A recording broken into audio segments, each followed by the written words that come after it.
Hello YouTube. We're going to do a quick video today on how I take the top off my Jeep. As you can see, the top's off of it. I took it off a couple days ago. Just have the cover on because I haven't driven it today. But if you haven't taken the top off before, or maybe the way you do it is a pain in the ass, check this out. Okay, this is what I use. Makes my life a lot easier. This is not going to be a video on the nuts and bolts and how to uninstall the top off your truck. Lots of videos on that. This is just how I get the top off once I pull all the hardware out of it.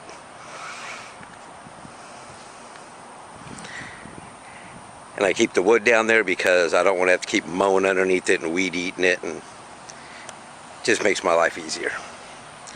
So here's what I did. Those are just 4x4s.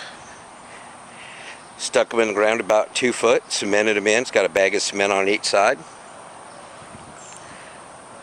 They're all the same length. I don't know what these things are called, but I use these connectors right here where they just come down the... Ooh, just go on the other side. That sun's killing. Sorry about that. It just sits in there. Put a bunch of bolts in it. That's it. Didn't even have to cut anything. It took me 1 day to put it up. Well, 1 day to paint it and let it dry, and then the next day I put it up. And let's go over what we got here.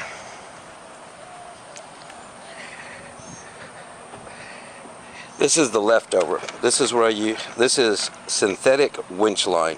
It's for like a side-by-side. I think it's like 3,500 pounds. I picked this up on eBay. It was not expensive at all. At one time when I first did this whole thing has been, I put it up, this is the 3rd summer now that I've used it.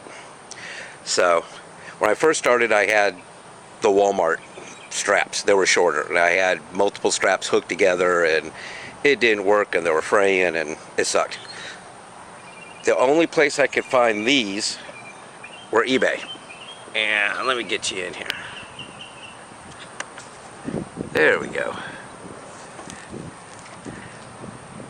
These are 15 foot long, so I could get away with 2 straps, one on each side, and the working load was a lot higher on these than the ones at Walmart, and they weren't much more money.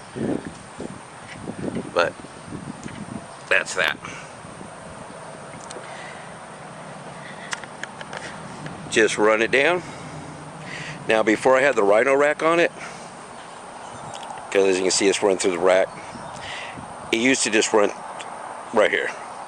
Strap came down, under, and out by the back window. I know it's dirty under there. And then it just comes out of the window right there, and these hinges keep it from sliding in. It was a little harder to keep it balanced, but you could do it. This way I can get it balanced perfect. And then we have a little snatch block right there. That is for a boat. I live on the coast, so there's a lot of boats and sailors and stuff, but that's what that is right there. The pin that's in it, or there was a pin, there's a bolt now. I had to drill that pin out, and I put the bolt in so I could, because you can see there's a big ring on the end of it, and it wouldn't fit through there, so I could mount that. But the snatch block does make it a lot easier. Okay, try to get back out of the sun again. Guess this was the wrong time of day to do this. Got another little pulley right up there, and that's just a little solar light, so if I come in here at night I can see this one a little better. Pick those up at Lowe's. I also got the lumber at Lowe's and that metal bracket thing right there next to the pulley at Lowe's. And when you do go to Lowe's, they make a couple different ones of these. If I remember right, there's a 400 pound, a 6, and an 8. These are the 800 pound ones. And then there were some big ones, but they were also a lot larger in size. And they come apart. There's a little pin you just pull out, and you pull the wheel out to get your cable through there. These are designed pretty nice, and they've held up well. This is just some old little hand crank. I don't even remember where I got it. but I already had it and it worked well. Just make sure whatever you get has some kind of stop on it. Like this one has this. If I was going to buy one, didn't already have this, I would have got one with a worm drive. That's what I would recommend using, is a little worm drive hand crank, because that way they have like a self brake. You can look it up and it'll give you all the technical specifications, and I don't think self brake is the word they use, but that's basically what it is. It brakes itself. One of the hardest parts about doing this thing is getting it where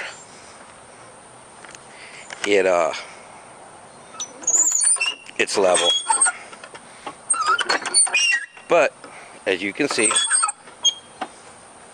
it does hang nice and level. So you can just raise it up and drive the Jeep out from under it. If you have a Jeep, you need to take top off of it. That's one of the great things about having a Jeep. Take the top off, take the doors off, go naked, you know, enjoy life. If you haven't taken the top off because you just, you know, it's a pain in the ass, especially trying to do it by yourself. Get you something. This works good for me. They make a dolly. For me, that didn't work, because once it's on the dolly, it's all just going to sit in my backyard, and that dolly's extremely expensive, and makes it a lot easier to steal it. My Jeep doesn't fit in my garage, and even if it did, my garage is full of tools and stuff, so that wasn't an option for me. And the first time we took it off, my wife helped me do it, and she said never again, so that wasn't an option. So I built this, and it has worked out wonderfully for me. This is not my first Jeep, but it is my first Jeep with a hard top. My others were soft tops. So it was a little bit of a learning experience. Coming up with something to get this thing off.